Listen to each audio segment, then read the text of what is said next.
Hello viewers, my name is Amit. स्वागत करता हूं आपका स्मार्ट कीड़ा यूट्यूब चैनल पर। लास्ट लेक्चर में हमने डिस्कस किया था कोर्स ऑफ एक्शन, यानी हमने देखा था कि कैसे पर्टिकुलर आर्ग्यूमेंट को देख करके हम अपना डिसीजन यानी कि कोर्स ऑफ एक्शन कैसे लेते हैं। वहाँ पर हमने देखा था कि कैसे हम अपनी logical as well as emotional reasoning का यूज़ करके कोर्स ऑफ एक्शन डिसाइड करते हैं।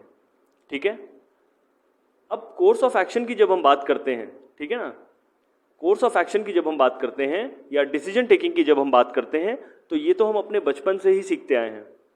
अब यहाँ पर आपको एक पिक्चर दिख रहा है, ऑब्वियसली ये सब मैं एज्यूम करके चल रहा हूँ कि आपने लूडो कभी खेला होगा, ठीक है। और यहाँ पर अगर आपने देखा होगा, सपोज करो मैं ब्लू गोटी के साथ खेल रहा हूँ, ठीक है, ये मेरा पाला है और ये डाइस रोल करने के बाद सपोज करो 2 आ जाता है। अब मुझे क्या करना चाहिए? अब मेरा क्रिटिकल सेंस मुझे बताता है कि मेरे पास यहाँ गोटियाँ दिख रही हैं मुझे अपनी ब्लू, आप स्क्रीन पे देख सकते हो। अगर 2 आ जाए तो मैं कौन सी गोटी ऐसी चलाऊं जिससे मेरा कुछ फायदा हो? ऑब्वियसली आप ये वाली गोटी देख सकते हो, ये ब्लू अगर मैं चलाऊंगा तो मैं ग्रीन गोटी को काट सकता हूँ, इससे सामने वाले का 1 पॉइंट पीछे हो जाएगा, ठीक है, और मुझे नेक्स्ट चांस मिलेगा फिर से। तो decision taking, course of action, ये सारी चीज़ें इवैल्यूएशन ऑफ द आर्ग्यूमेंट भी कहलाती हैं, ठीक है। यानी आर्ग्यूमेंट हमारे सामने जब आप आएगा तो क्या कोर्स ऑफ एक्शंस हैं जो हम फॉलो करेंगे, क्या ऐसा हम रिजल्ट निकालेंगे बाहर जिससे कि हमारी जो प्रॉब्लम स्टेटमेंट जो दी गई है हमारी आर्ग्यूमेंट में वो हेल्प होगी हमारी और वो सॉर्ट आउट होगा, ठीक है। आई होप ये दूसरे एंगल से भी कोर्स ऑफ एक्शन को आज हमने समझा है और आपको समझ में आया हो। और अगर थोड़ा और इस कॉन्सेप्ट को बिल्डअप करना है तो कुछ सैम्पल क्वेश्चंस भी लाया हूं मैं आज, ठीक है, कोर्स ऑफ एक्शन के। चलिए पहले क्वेश्चन देखते हैं, यहाँ से क्लियर कर लेते हैं, ठीक है। बहुत ही सिंपलर मॉडरेट क्वेश्चंस हैं, थोड़े से लेंदी ज़रूर हैं ताकि और बेटर समझ में आ पाए आपको चीज़ों को, ठीक है। तो पहला क्वेश्चन देखेंगे, यहाँ पर भी कुछ स्टेटमेंट्स दिए हैं, ठीक है, और उनके आंसर हमें अकॉर्डिंगली टिक करने हैं। तो पहला पढ़ते हैं, Humans are creatures of habits that develop over years, decades and generations. ये पहला स्टेटमेंट है। दूसरा स्टेटमेंट है, Humans are also capable of adapting to seismic changes swiftly. Take the handshake, यहाँ handshake की बात हो रही है, whose imprints date back to ancient vases, gravestones and which through the past century has become the essential seal of business. अब यहाँ handshakes के बारे में बताया है, ह्यूमन बिहेवियर के बारे में बताया है और ये भी बताया है कि सालों से, सेंचुरीज से आप देखोगे कि बहुत ही एंशेंट हमारे जो ग्रेव स्टोन्स थे, यानी कि जो कब्रें हैं, यानी जो एंटीक वासेस होते हैं, उनमें भी हमने इम्प्रिंट्स देखे हुए हैं हैंडशेक के। यानी लोग एक दूसरे को जब ग्रीट करते थे पहले के ज़माने में, पुराने ज़माने में, तो भी हैंडशेक का ज़्यादा इस्तेमाल होता था, ठीक है। इवन जो हमारा आज का जो डे टू डे बिजनेसेस हैं, चाहे वो बड़े बड़े प्राइम मिनिस्टर्स भी क्यों ना मिलते हो, तो पहले हैंडशेक करते हैं। When the onset of the pandemic demanded it, अब यहाँ पैंडेमिक की बात हो रही है, ठीक है। तो ऑब्वियसली बात है, पैंडेमिक कैसे फैल रहा है ये तो हमें सबको पता है, ठीक है। एयरबॉर्न है, आसपास से दूरी बनाए रखनी होगी, हमें सोशल डिस्टेंसिंग करना होगा, तो उसके लिए हैंडशेक्स तो बिल्कुल भी ऑब्वियसली बात है कि करना पॉसिबल नहीं है, क्योंकि जर्म्स जो इन्फेक्शंस हैं वो बहुत तेज़ी से फैल रहे हैं, छुआछूत से भी फैल रहे हैं। This global behaviour caught a global burial in a historical nano second.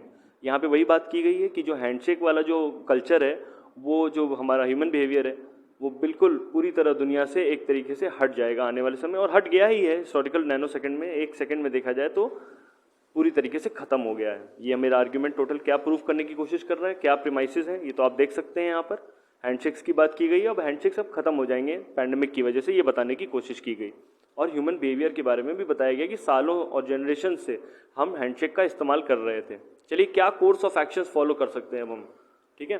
तो पहला कोर्स ऑफ एक्शन यहाँ दिया हुआ है हमें, to get virus in control people should refrain from handshakes and switch to the other ways of greeting, for example Indian namaste. अब यहाँ पर एक ऑल्टरनेट रूट बताया गया है कि अगर हम हैंडशेक की जगह नमस्ते का इस्तेमाल करेंगे, इस कोर्स ऑफ एक्शन को फॉलो करेंगे, तो हम वायरस से निजात पा सकते हैं, कंट्रोल हमारा आएगा लोगों के ऊपर अब वायरस से बचने का। तो बिल्कुल बिल्कुल कोर्स ऑफ एक्शन तो बिल्कुल क्लियर हम फॉलो कर सकते हैं। नमस्ते का अगर हम इस्तेमाल करेंगे, और हमने देखा भी है बहुत से आजकल पेपर्स में, न्यूज़पेपर्स में अगर आप देखो तो जहाँ भी दो प्रधानमंत्री मिल रहे हैं दुनिया के, तो वो एक दूसरे को नमस्ते कर रहे हैं, ठीक है। तो कोर्स ऑफ एक्शन तो फॉलो होगा, ये लॉजिकल और हमारे इमोशनल सेंस से बिल्कुल क्लियर आ रहा है आंसर। कोर्स ऑफ एक्शन 2 कह रहा है maintaining social distancing and usages of mask can help mitigate the dangers of the pandemic. अब ये भी ऑल्टरनेट सोल्यूशन है। सोशल डिस्टेंसिंग, हम अब जब हैंडशेक नहीं कर रहे हैं तो ऑब्वियस बात है हमें दूरी बनानी है। Social distancing is the keyword. बिल्कुल अगर हम सोशल डिस्टेंसिंग को फॉलो करेंगे तो हम पैंडेमिक से बच सकते हैं, बिल्कुल। और ऑब्वियस ही बात है कि जब हम एक दूसरे के सामने बात कर रहे हैं और मास्क का इस्तेमाल कर रहे हैं तो भी हम सोशल डिस्टेंसिंग एक तरीके से कर रहे हैं और हम पैंडेमिक के डेंजर से बच रहे हैं। तो कोर्स ऑफ एक्शन 2 भी फॉलो हो रहा है। तो अगर मेरे पास ऑप्शन दिया हो जहाँ पर दोनों ऑप्शंस फॉलो करने का दिया हो, बिल्कुल जैसे यहाँ दिया है option C, course of action 1 and 2 दोनों फॉलो होंगे, ठीक है ना। तो ये हमारा सही आंसर होगा। इसका एक्सप्लेनेशन अगर आपको पढ़ना हो तो आप पॉज करके पढ़ सकते हैं, मैंने यहाँ भी दिया हुआ है, सिंपल एक दो स्टेटमेंट्स सिंपल लाइन में लिखे हुए हैं।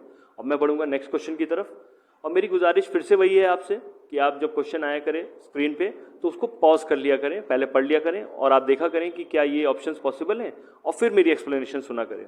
और अगर कोई कॉन्ट्रडिक्शन हो तो आप कमेंट करके बोल सकते हो, मैं उस डाउट को क्लियर करने की कोशिश करूंगा, ठीक है। चलिए नेक्स्ट क्वेश्चन देखते हैं। नेशनल कैपिटल रीजन, यहाँ पर एनसीआर की बात की गई है, दिल्ली के आसपास के इलाके की बात की गई है। It houses India's politically powerful, but the latter don't seem to mind or notice the decaying civic infrastructure and lack of urban planning right under their noses. यहाँ पर सिविल इंफ्रास्ट्रक्चर की बात की गई है नेशनल कैपिटल रीजन के, कुछ दिक्कत है वहाँ पर ऑब्वियसली। यहाँ पर बताया गया है कि इंडिया का जो सबसे मेन हब है, पॉलिटिकल और इकोनॉमिक हब बनता चला जा रहा है एक तरीके से देखा जाए तो। इमोशनल सेंस से भी मुझे बात पता है, मुझे पता है कि एनसीआर एरिया जैसे गुड़गांव, नोएडा, ये सब एक अच्छी आईटी इंडस्ट्री है, वहाँ पर काफ़ी मैन्युफैक्चरिंग कंपनीज भी मैंने वहाँ देखी हैं। तो इमोशनल सेंस से भी मुझे बहुत कुछ पता है, और लॉजिकली तो यहाँ बताई जा रहा है कि ये एनसीआर एरिया जो है वो यहाँ पर जो सिविक इंफ्रास्ट्रक्चर के बारे में बताया गया है कि ये डिकेइंग है, ठीक है। यहाँ पर अर्बन प्लानिंग को ठीक से प्लान नहीं किया गया है, लैक ऑफ अर्बन प्लानिंग बताया गया है, ये सब पॉइंट्स हम देख सकते हैं। राइट अंडर देयर नोजेस, ठीक है, यानी कि पॉलिटिकल पावर के अंडर, वहाँ पर जो भी बड़ा पॉलिटिकल इन्फ्लुएंस है उसके अंडर ये सब कुछ हो रहा है, यानी वो भी ये देख सकते हैं। अब यहाँ लिखा है Delhi struck with a drainage system, यहाँ दिल्ली की ड्रेनेज सिस्टम की बात की गई है, दैट डेट्स बैक टू 1976, यानी 1976 में जो ड्रेनेज सिस्टम बनाया गया था दिल्ली में वो आज भी वहाँ पे कार्यरत है, यानी कि अभी तक उस पर कुछ इम्प्रोवाइज नहीं किया गया है, उस ड्रेनेज सिस्टम को चेंज नहीं किया गया है। तो उसकी वजह से कुछ दिक्कतें हैं सिविक इंफ्रास्ट्रक्चर में, ये हमें महसूस हो चुका है अभी तक। और फिर गुड़गांव का एग्जांपल दिया जा रहा है, Gurgaon has been an urbanization nightmare, वहाँ पर भी ऐसा कुछ हुआ है। वहाँ पर भी जब आप अर्बनाइजेशन किया आपने, वहाँ पे मकान बनाते चले गए, इंडस्ट्रीज बनाते चले गए, मैन्युफैक्चरिंग हब्स बनाते चले गए, लेकिन सिविक इंफ्रास्ट्रक्चर जैसे बेसिक सिविक इंफ्रास्ट्रक्चर क्या होता है, सिविक इंफ्रास्ट्रक्चर में ड्रेनेज सिस्टम भी आएगा, रोड, लाइट सिस्टम, ये सब कुछ आएगा। It did not have a metropolitan development authority till 2017 and a municipal corporation till 2017, मतलब 2017 तक भी वहाँ पर कोई म्यूनसिपैलिटी नहीं थी। ये तो बहुत बड़ी बात है। अब तो आजकल छोटे छोटे डिस्ट्रिक्ट्स में जो टाउनशिप्स होती हैं, जो बन रही होती हैं, वहाँ पर भी म्यूनसिपल कॉरपोरेशन दिखेगा आपको, ठीक है। तो ये भी गुड़गांव की एक दिक्कत रही है। ये सारी चीज़ें इस पर्टिकुलर आर्ग्यूमेंट में बताने की कोशिश की गई है, यानी सिविक इंफ्रास्ट्रक्चर को लेकर के जो दिक्कतें हैं उसको इन्होंने उजागर किया है। चलिए कोर्स ऑफ एक्शन 1 देखते हैं। कोर्स ऑफ एक्शन 1 कहता है the NCR being one of the largest urban agglomerations needs good physical infrastructure with good roads, proper drainage and dependable electricity supply. बिल्कुल ये सारी चीज़ें इको हो रही थी। जब आप ड्रेनेज सिस्टम की बात कर रहे थे, आप सिविक इंफ्रास्ट्रक्चर की बात कर रहे थे, तो इमोशनल सेंस से मुझे पता है कि civic infrastructure that means roads का अच्छा होना, ठीक है, प्रॉपर ड्रेनेज सिस्टम होना, प्रॉपर आप अगर इलेक्ट्रिसिटी सप्लाई दे रहे हो वहाँ पर, तो ये सारी चीज़ें सिविक इंफ्रास्ट्रक्चर में आएंगी, ठीक है। और भी बहुत सी चीज़ें आती हैं म्यूनसिपल कॉरपोरेशन के अंडर, साफ सफाई, कूड़ा उठाने का प्रॉपर सिस्टम, उसको डिस्पोज ऑफ करने का, गार्बेज डिस्पोजल एक प्रॉपर सिस्टम, ठीक है ना। तो ये सारी चीज़ें फॉलो होंगी अगर हम इन सब चीज़ों को ठीक करेंगे, ठीक है। तो कोर्स ऑफ एक्शन 1 फिर फॉलो होता हुआ दिख रहा है, बिल्कुल क्लियर। इमोशनल सेंस से भी मुझे पता है, लॉजिकली यहाँ सब ऑलरेडी ये सारी चीज़ें हो रही थी, सब रिलेट कर रही हैं आपस में, को रिलेट कर रही हैं। कोर्स ऑफ एक्शन 2 देखते हैं। The natural drains and dams which are disrupted due to the haphazard urbanization in NCR must be taken care of to solve the compounding flooding problem. देखिए, अगर ड्रेनेज सिस्टम में problem है और अगर मान लीजिए बहुत ज़्यादा रेनफॉल होता है तो फ्लडिंग का प्रॉब्लम आएगा, पानी भर जाएगा रोडों के ऊपर. अब उसको कैसे सॉल्व करोगे आप? ऑब्वियस सी बात है, हमें प्रॉपर ड्रेनेज सिस्टम चाहिए, प्रॉपर ड्रेन्स चाहिए, प्रॉपर डैम्स चाहिए. ये सारी चीज़ें अगर हमें मिलेंगी तभी हम अपना जो पानी का जो बहाव है उसको ठीक कर पाएंगे. नहीं तो फ्लड हो जाएगा, पूरा एरिया में पानी भर जाएगा गड्ढों पे जब बारिश होगी. तो ये सारी चीज़ें फॉलो होती हुई फिर से दिख रही हैं. कोर्स ऑफ एक्शन 2 अगर हम ध्यान रखेंगे तभी हमारा ये प्रॉब्लम सॉल्व होगा, ड्रेनेज का, डैम्स का.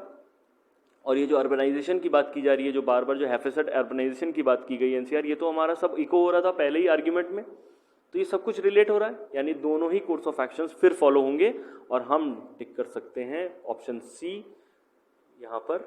ठीक है, तो ये हमारा आंसर एकदम क्लियर हो जाएगा. इसका फिर सोल्यूशन मैंने यहाँ दिया होगा, पॉज करके आप पढ़ सकते हैं. ये रहा, बहुत ही सिंपल 2-3 लाइनों में ही इसका सोल्यूशन है. ठीक है, चलिए अब इसमें थोड़ी सी मिस्टेक है यहाँ पर. ये हाफ लिख दिया गया है, यहाँ देख सकते हो आप.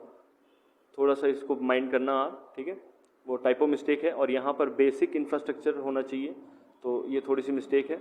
ये हाफ नहीं होगा यहाँ पे, रिगार्डिंग हार्ड अर्बनाइजेशन था बस. ठीक है, और ये बेसिक इंफ्रास्ट्रक्चर होगा. तो थोड़ी सी मिस्टेक हो गई है टाइपिंग में, प्लीज़ डोंट माइंड इट. और मैं बढ़ूंगा नेक्स्ट क्वेश्चन की तरफ. Madhya Pradesh chief minister Shivraj Singh Chouhan recently announced that all government jobs in the state would be reserved for locals. अब यहाँ पर जो बात हो रही है वो ये कि हम जो गवर्नमेंट जॉब जितनी भी हैं मध्य प्रदेश के अंदर, वो सारी की सारी रिजर्व करेंगे अब लोकल्स के लिए. अभी तक तो हमें सीलिंग के बारे में पता है, 50% कैप है हमारा ऑलरेडी रिजर्वेशंस पे.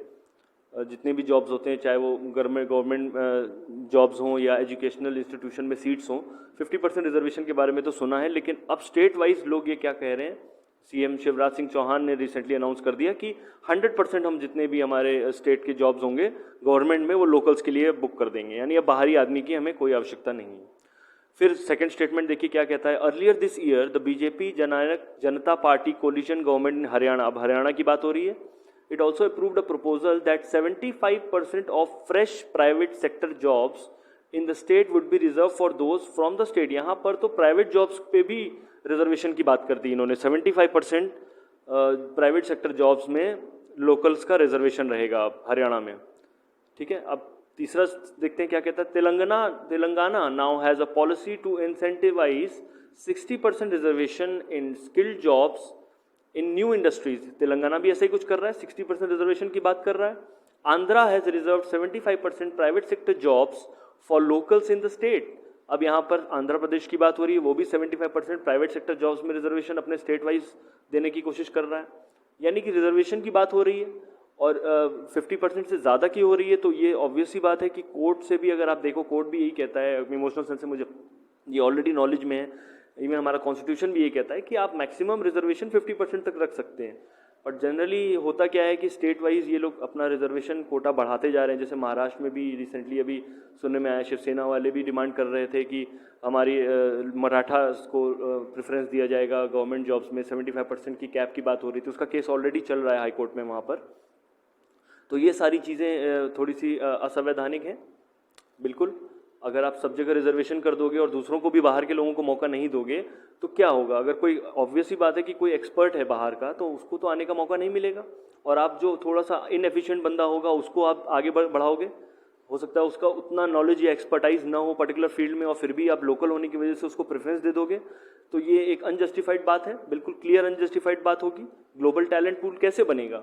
आप इंटरनेशनल नेशनल लेवल की बात कर रहे हो, आप नेशनल ग्लोबल सप्लाई चेन की बात कर रहे हो, और आप अगर एक्सपर्ट्स को ही हायर नहीं करोगे, लोकल्स को प्रेफरेंस दे दोगे, जो हो सकता है अंडर एफिशिएंट हो. मैं ये नहीं कह सकता कि सभी अंडर एफिशिएंट होंगे, बट कोई ना कोई उनसे ज़्यादा बेटर एक्सपर्ट होगा. ठीक है, ये तो वही बात हो गई कि अब हम बिहारियों को यूपी में नहीं आने देंगे, यूपी में बिहारियों को नहीं जाने देंगे, बिहारियों को यूपी में नहीं जाने देंगे, या महाराष्ट्र में हम बिहारीज को अलाउ नहीं करेंगे, दिल्ली में हम साउदर्न इंडिया के लोगों को अलाउ नहीं करेंगे, आईटी इंडस्ट्री में नहीं काम करने देंगे. यही तो बात हुई. तो ये तो बहुत ही अनजस्टिफाइड बात हो चुकी है. चलिए कोर्स ऑफ एक्शन 1 देखते हैं. इमोशनल सेंस से तो बहुत दुखी हो गया मैं इसको पढ़ के. To deal with this political hot potato the union government specifically the prime minister must act as a final arbiter. क्या ये होना चाहिए? यहाँ पे यूनियन की स्पेलिंग थोड़ी सी मिस्टेक हो गई, फिर से टाइपो मिस्टेक है, जल्दबाजी में ऐसा हुआ है, तो इसको माइंड ना करें, इसको यूनियन ही पढ़ेंगे आप, ठीक है। तो prime minister should be the final arbiter, मतलब यूनियन गवर्नमेंट को इसमें स्टेप इन करना चाहिए। अगर स्टेट गवर्नमेंट इस तरीके के रिजर्वेशंस करेगा तो उनको भी, सेंट्रल गवर्नमेंट के पास भी कुछ पावर्स हैं, उसका वो इस्तेमाल कर सकते हैं। सेंटर स्टेट के कुछ रिलेशनशिप्स होते हैं, ठीक है, और ये पॉलिटिकल हॉट पोटैटो है obviously. The center could consider felicitating states and governments that show exemplary efforts towards national integration and unity as the first step. अगर आप 75% 80% रिजर्वेशन कर दोगे लोकल्स के लिए, तो आपने नेशनल इंटीग्रेशन और यूनिटी की बात नहीं कर रहे हैं, आप देश को जोड़ने की बात नहीं कर रहे हैं, देश को अलग थलग करने की बात कर रहे हैं। तो centre should step in as an arbiter, और वहाँ पर उनको कुछ ऐसे एफर्ट्स डालने चाहिए, प्लस उनको प्रमोट करना चाहिए उन स्टेट्स को जो कि इस तरीके की चीज़ें नहीं कर रहे हैं, यानी कि जो हर तरह के नेशनल टैलेंट पूल को आने की न्योता देते हैं, अपने स्टेट में जॉब्स करने का मौका देते हैं, ठीक है। आई होप ये कोर्स ऑफ एक्शन बिल्कुल क्लियर है, बिल्कुल सही है, ये होना भी चाहिए। सेंट्रल गवर्नमेंट को स्टेप इन करना चाहिए जब स्टेट गवर्नमेंट इस तरीके का कुछ डिसीजन लेने की कोशिश करे। आई होप ये भी कोर्स ऑफ एक्शन फॉलो हो रहा है।